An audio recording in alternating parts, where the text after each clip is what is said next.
Okay, so in this lesson we're going to solve a quadratic equation, and remember a quadratic equation has the form ax squared plus bx plus c equals 0. So in this polynomial, what makes it quadratic is that the largest exponent is 2. Alright, so that makes it quadratic. So to solve this quadratic equation, we're going to use the method of completing the square. Alright, now in the previous lesson we used the square root property to solve the following quadratic equations. Now this idea is going to come into play when we solve this quadratic equation by completing a square. Alright, so for example, in the previous lesson you solved this type of equation. X plus 3 squared equal 8. Alright, so and then you also had something like 4x minus 5 squared equal, let's say, 7. Alright, and in this type of equation, this is quadratic because if you were to square this binomial, you would get a quadratic equation in that you would get an equation in that form, which is quadratic. So, and the same thing here. If you square this binomial, if you multiply 4x minus 5 by itself, this equation will be quadratic. Now, when we looked at this lesson previously, we noticed that we can solve for the variable x by taking the square root of both sides. So notice the square root property. Once you get something in the forms, some expression squared equal a constant, remember this has to be a constant in order to use the square root property, then you can use the square root property. Okay, so for example, in this particular case, what we did in the previous lesson was we took the square root of both sides to get the variable x by itself. So right now I'm squaring this binomial. The opposite of squaring is square root, so we're going to take the square root of both sides. But remember, when I take the square root of both sides, I get a plus or minus. So remember, there are going to be two solutions in both of these quadratic equations. So you do the plus or minus. So basically whenever you take the even root of both sides of an equation, you're going to get a plus or minus. So then the square and the square root undo each other, and you're left with the expression x plus 3 equal plus or minus square root of 8. And then you simplify the square root of 8 because there is a perfect square other than 1 that goes into 8. And you always want to use the largest, and the largest is 4. So notice that the square root of 8 is the square root of 4 times 2, which is square root of 4 times square root of 2. And the square root of 4, remember 4 is a perfect square, so the square root of 4 is 2, so you get 2 square root of 2. And so therefore we get x plus 3 equal plus or minus 2 square root of 2. And notice that this is irrational. This is not rational. This is irrational. Since it's irrational, then it's okay to write the solution as x equal, remember I'm subtracting 3 from both sides. So let me go ahead and do it. So you're going to subtract 3, and then combine like terms, and so you get x equal negative 3 plus or minus 2 square root of 2.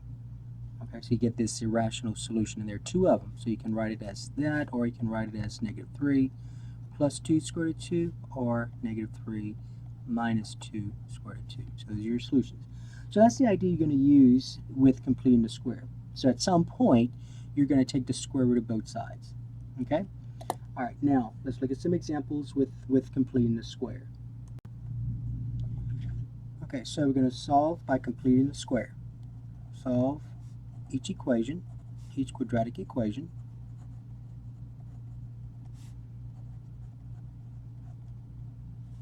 by completing a square.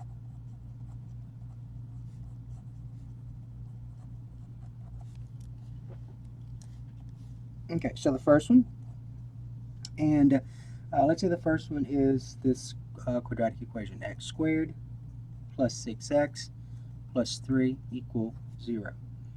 All right, now remember at some point, when this equation, you're going to rewrite it in some form where you get some expression squared equal constant, and then you can use the square root property. So first of all, the steps to solving a quadratic equation by completing the square are these. So the first step, if the leading coefficient is not 1, you can divide both sides by that leading coefficient. And this makes the coefficient of the x squared term 1. So for example, if you look at this example, the x squared term, the coefficient is 1. All right, so we don't have to worry about step 1 in this case. All right, step 2. So basically step 2 says isolate the variable terms on one side of the equation and the constant term on the other. So basically you can bring all the variables on one side, constants on the other. So I'm going to go ahead and subtract 3 from both sides. So that'll be your step 2. So x squared plus 6x, leave some space here, equal a negative 3. Alright, so you subtracted 3 from both sides to get the variables on one side, constants to the other. Alright, leave some space here because you're gonna add something to this, so that way you're going to get a binomial squared. Alright, so let's kind of talk about this binomial squared for right now. Let's kind of see why we need this to be a binomial squared. Okay, so let's go back to an example where we have x squared plus 2x equal 4. Now, if I want to solve this equation by using the square root property, because remember, at some point when we get this equation right here, when we solve this by completing the square, at some point I need to get it in this form, some expression squared equal number. So the idea is this: I have this quadratic equation, and I need to somehow get this side right here to be an expression squared, to be some binomial raised to the second power. All right, now let's think about this. So if I were to add 1 to this side and 1, and remember, what you do to one side, you have to do the other. So if I add 1 to this side, and then what I do to this side, I do to the other, and add 1 to that side. I want you to notice that this right here, when I factor this trinomial, I am going to get x plus 1 times x plus 1. I get x plus 1 times x plus 1, and you can check it. And by the way, this is x plus 1 squared. And you can check it because if you use the FOIL method, x times x is x squared. The outer is x. The inner is another x. And so remember, when you multiply two binomials that are identical, the outer and the inner, this is x and this is x. The outer and the inner are identical. And then 1 times 1 is 1. So I get x squared, combine like terms, x plus x is 2x, and then plus 1. So I do get this. So I get x plus this trinomial, and this is now called a perfect square trinomial. Perfect square trinomial. And so what made this a perfect square trinomial is that I was able to rewrite this trinomial that you have here, as a binomial raised to the second power, so a perfect square. So this is a perfect square. So in other words, you can rewrite it as some expression raised to the second power, squared equal 5. And now you get it to that form where now you can use the square root property. But let's talk about how we got this 1, though. How we got this 1. So the idea is this: if I take this coefficient of x right here, coefficient of x, and I divide by 2, and you're always going to divide by 2. You're going to see in the steps you're going to divide by 2, and you square it. So I take this coefficient, I divide by 2, and I square it. I get 1. 2 over 2 is 1. 1 squared is 1. And then you add 1 to both sides. So that's how you're going to get this number right here. All right. So that's how you can get your perfect square trinomial. So the idea now becomes this. So to get this perfect square trinomial, you're going to add the square of half the coefficient of x to both sides of the equation. So basically what that means is you're going to, now again, you got to get this coefficient of x right to be 1.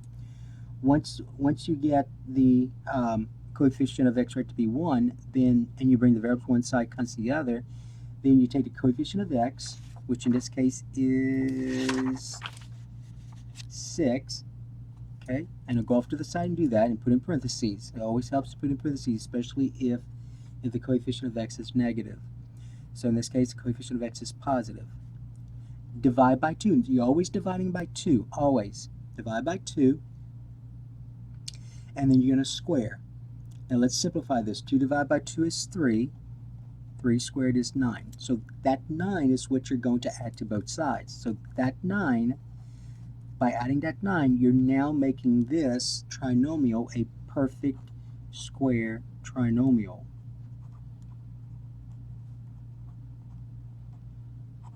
perfect square trinomial. So in other words, you can now write it as a binomial squared. So when you factor this, you're going to get x plus 3 times x plus 3 squared. X plus 3 times x plus 3, which is x plus 3 squared. So now you have it in the form some expression squared equal a number. And so that's equal to negative 3 plus 9, which is 6.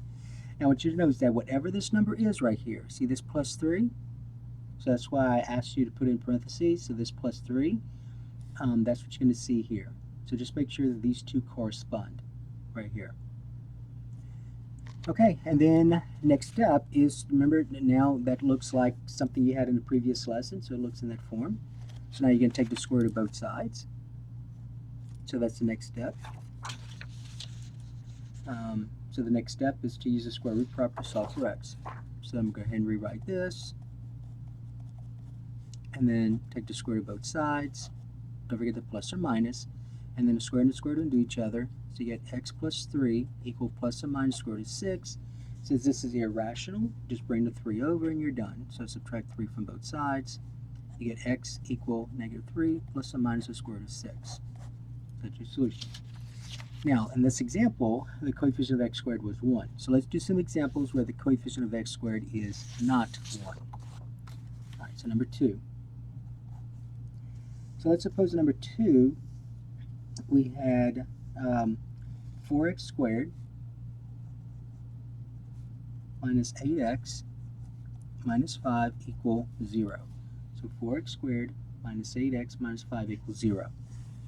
All right, so again, step 1 says this. If the leading coefficient is not 1, you can divide both sides by a. And so this is to make the coefficient of x squared 1. All right, so I'm going to take, since that leading coefficient is not 1, I'm going to divide both sides by 4. So in other words, you're going to have this. I'm just going to go ahead and rewrite this over. So I'm going to divide both sides by 4. What you do to one side, you do to the other. So even though this is 0, you still say divide by 0. So you got to use that property, the multiplication property of equality. And then you're going to divide each of these terms by 4. So 4x squared divided by 4 is x squared. A negative 8x divided by 4 is a negative 2x. And then negative 5 fourths equal, and then 0 divided by 4 is 0. So notice I did end up with a fraction here. All right, now, so I did step 1. So step 1, I now have the leading coefficient be 1. Now step 2 is to bring all the variables one side, constants to the other. So I'm going to add 5 fourths to both sides. So I get x squared plus 2x, leave some room here, because that's where you can complete the square, equal a positive 5 fourths. All right, so that was step 2. Now step 3 is where you complete the square. So remember, step 3, you take the coefficient of x, which is 2, put in parentheses, always divide by 2, and then you're going to square it. And then simplify this expression if you can. 2 divided by 2 is 1. 1 squared is 1. Now you're going to add this 1 right here, whatever that number is, you're going to add it to both sides. So plus 1, plus 1. And so now you get this. Remember, the next step is to factor this trinomial. This is now a perfect square trinomial. So you're going to get x plus 1 squared equal, and then 5 fourths plus 1 is going to be 9 fourths. So remember, if you don't have a calculator, you should use a calculator with these. But if you don't, remember, you're gonna write equivalent fractions. First of all, 1 is 1 over 1. And so the LCD is 4, so you can write 2 fractions with 4 as the denominator. Since these denominators are 4, 5 fourths, since these denominators are 4, the numerators have to be the same. So 5 fourths is equivalent to itself. So 1 is equivalent to what fraction with 4 as the denominator? Well, remember, you're going to get a 4 here, you're going to multiply by 4. What you do to the denominator, you do the numerator. So 1 over 1 is equivalent to 4 over 4, and so you get 9 fourths. But use your calculator. 5 fourths plus 1, and leave this as improper fraction, 9 fourths. Okay, now the next step is to use the square root property. So x plus 1 squared equal 9 fourths. You have an expression squared equal a constant. So now you use the square root property. Don't forget the plus or minus though. So the square and the square root undo each other. So you get the expression x plus 1 equal plus or minus. Now 9 and 4 are both perfect squares, so the square root of 9 is 3 and the square root of 4 is 2. So that's plus or minus 3 halves. Plus or minus 3 halves. Alright, now notice that this is a rational solution. That's going to be a rational solution. So in that case, remember what you're going to do is you're going to say, well, x plus 1 equal 3 halves, and then x plus 1 equals negative 3 halves. So you can actually tell me what the solutions are. In the previous example, the solutions were irrational. So these were irrational solutions. Okay, so those were irrational solutions. So there was no way you could combine these two numbers here. So you left it as negative 3 plus or minus square root of 6.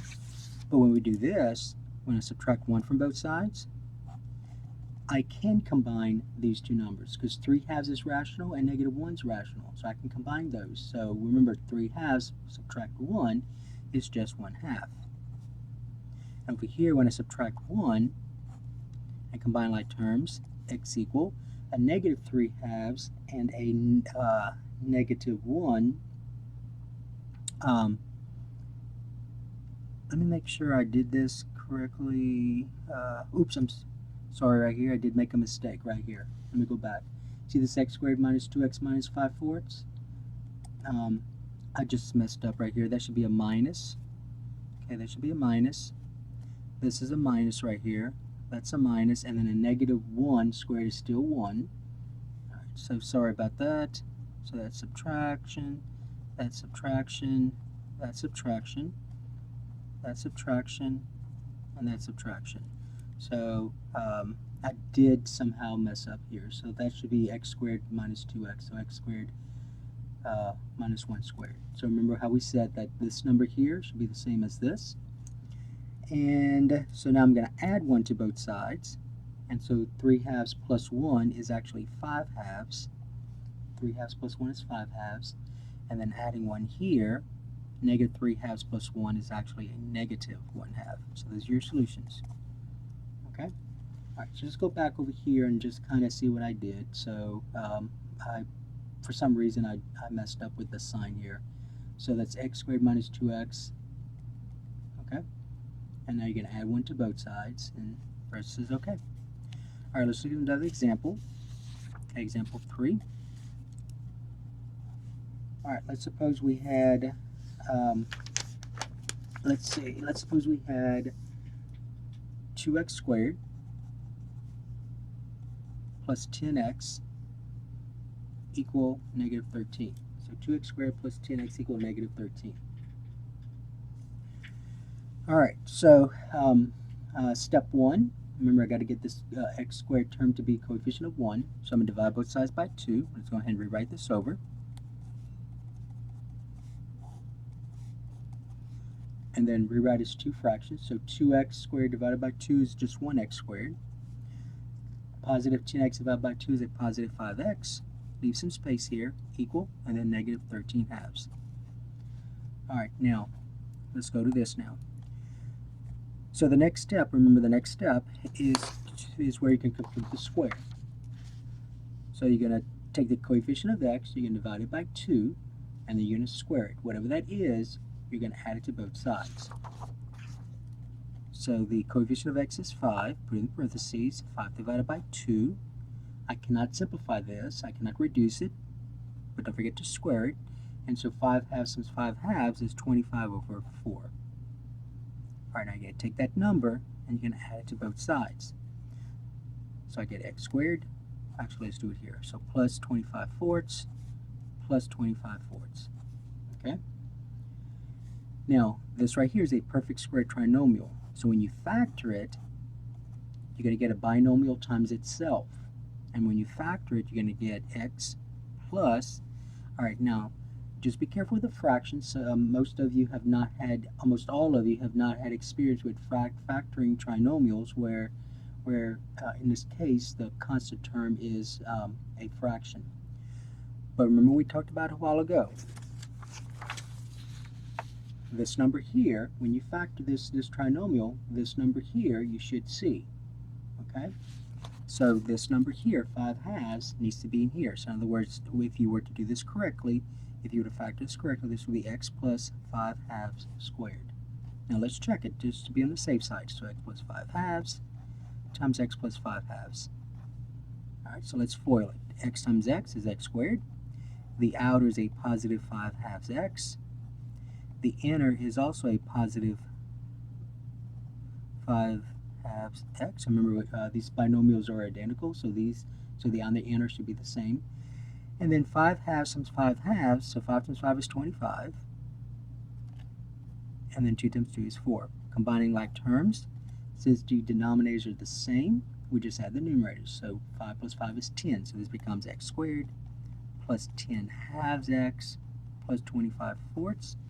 And so reducing 10 halves, we get x squared plus 5x plus 25 fourths, which is what we wanted.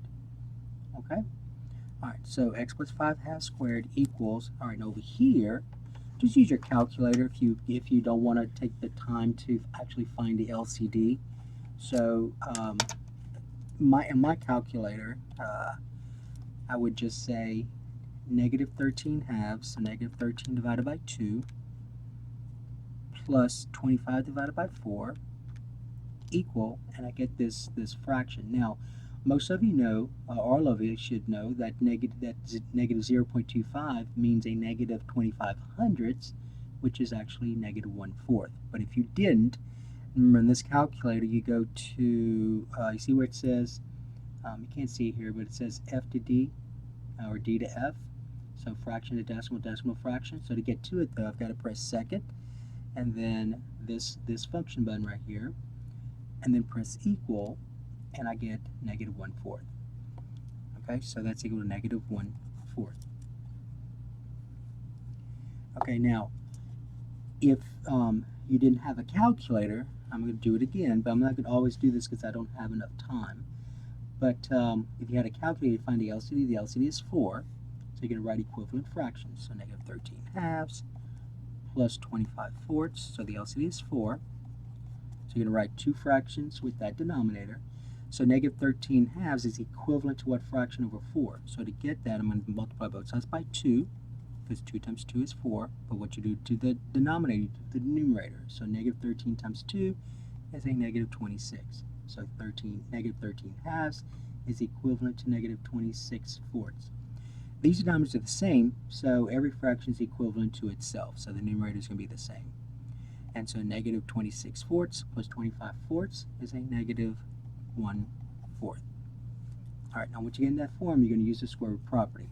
So x plus 5 halves squared equal negative 1/4. So just square root both sides, plus or minus. Alright, now the square and the square root undo each other. So you get x plus 5 halves equals, now on this side, notice the square root of a negative number, so that's where you're going to have that imaginary number. So it'll be plus or minus I, and then the square root of 1 is 1, the square root of 4 is 2, so it's plus or minus 1/2 I.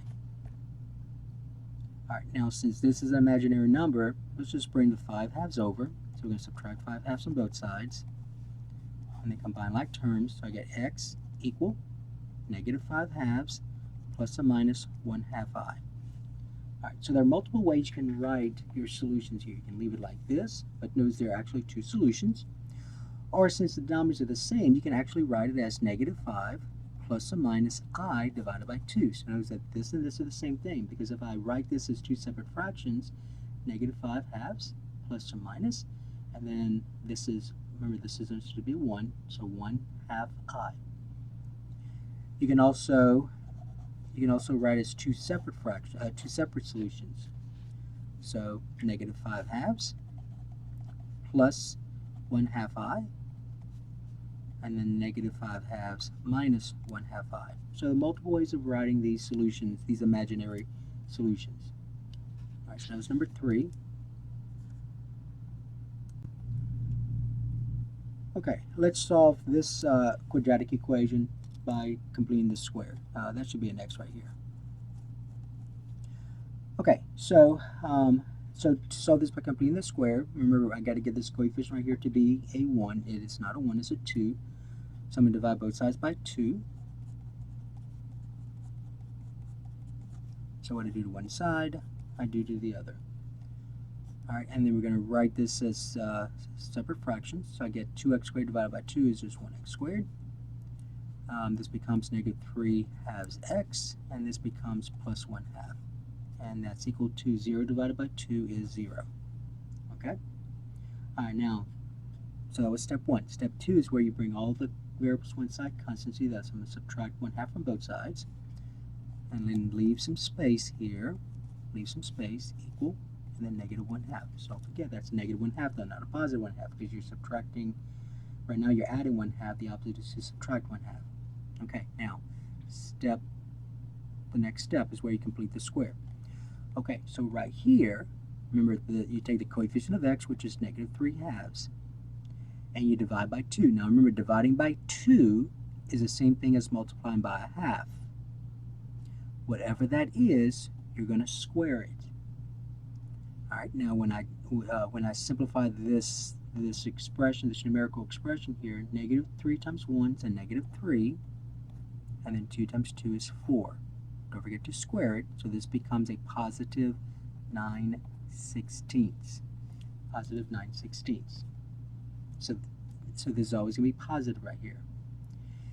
Alright, so let's do this again. So remember in the previous example, I took the coefficient of x. Now these, in all the examples you probably had so far, the coefficient of x was an integer. Here, the coefficient of x is not an integer. But the previous ones, the coefficient of x was an integer. Since it was an integer, we just used the words divide by 2.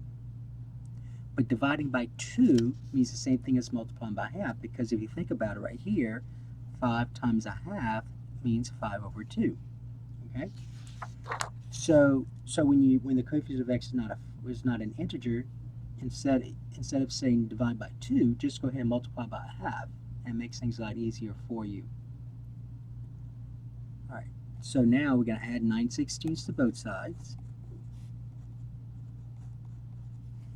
And now this should be a perfect square trinomial. So meaning that when I factor it, I'm going to get x, I'm going to get a binomial, and remember, just like we did right here, so this was positive 5 halves, you saw positive 5 halves, so that's how you would factor this. So right here, this is a negative 3/4 though, so you're going to say x minus 3/4 squared equal, alright, now before we go on, let's always make sure that this is correct. So take the time, if you have the time, take the time and actually follow this out to make sure you get this back. So x minus 3/4 times itself. So FOIL, x times x is x squared. The outer is a negative 3/4 x. The inner is also a negative 3/4 x because the binomials are identical, so the outer and the inner should be identical. And then a negative times a negative is a positive. 3/4 times 3/4 is 9/16. Combining like terms here, I'm going to get a negative 3/4 and a negative 3/4 is a negative 6/4 x plus 9/16, and then notice that this negative 3/4, this negative 6/4 reduced is this negative 3 halves. Okay? Alright, now let's use a calculator on that part. So negative 1 half, oops, alright, so negative 1 half, negative 1 divided by 2 plus 9 divided by 16 equal, and you get this decimal. So let's change that to a fraction. So I get second, and then my f to d function here, press equal, and so that's 1/16. So negative 1 half plus 9/16 is 1/16. Alright, now it's in that form, some expression squared equal number, so now I can use the square root property. Alright, so when I do that, square root both sides, don't forget plus or minus. So the square and the square root undo each other. So I get x minus 3/4 equals plus or minus. Now 1 and 16 are both perfect squares, so the square root of 1 is 1, square root of 16 is 4. Now notice that this is going to be a rational solution. You're going to get rational solutions. So in that case, you're going to split it apart. You're going to write it like this. You're going to say x minus 3/4 equals a positive 1/4, x minus 3/4 equals a negative 1/4. And then adding 3/4 to both sides. So notice that I went from this quadratic equation to 2 linear. And the same thing here. I went from a quadratic equation to well, this isn't linear because it's right here. This is not linear because it's imaginary, but you can still, in a sense, think of this as a linear equation. But basically, let's see, right here. So notice I went from a quadratic equation to 2 linear. So basically, when we talked about linear equations in the past, this constant c was a real number. So when we looked at this constant c is imaginary. It's not a real number. Alright, so but when it's rational, you want to split it apart. And so 1/4 plus 3/4 is just 1. So combine like terms, we get x equal 1. Over here, add 3/4 to both sides. Combine like terms, I get x to be a negative 1/4 plus 3/4 is a positive 2/4, which is equal to a half.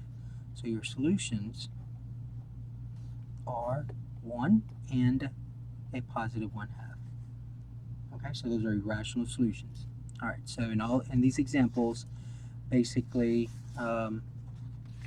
if the coefficient of x squared, don't forget, if the coefficient of x squared is not 1, you have to divide both sides by that coefficient. Okay, just like we did here. Okay? All right, so those are 4 examples that should help you with solving a quadratic equation by completing the square.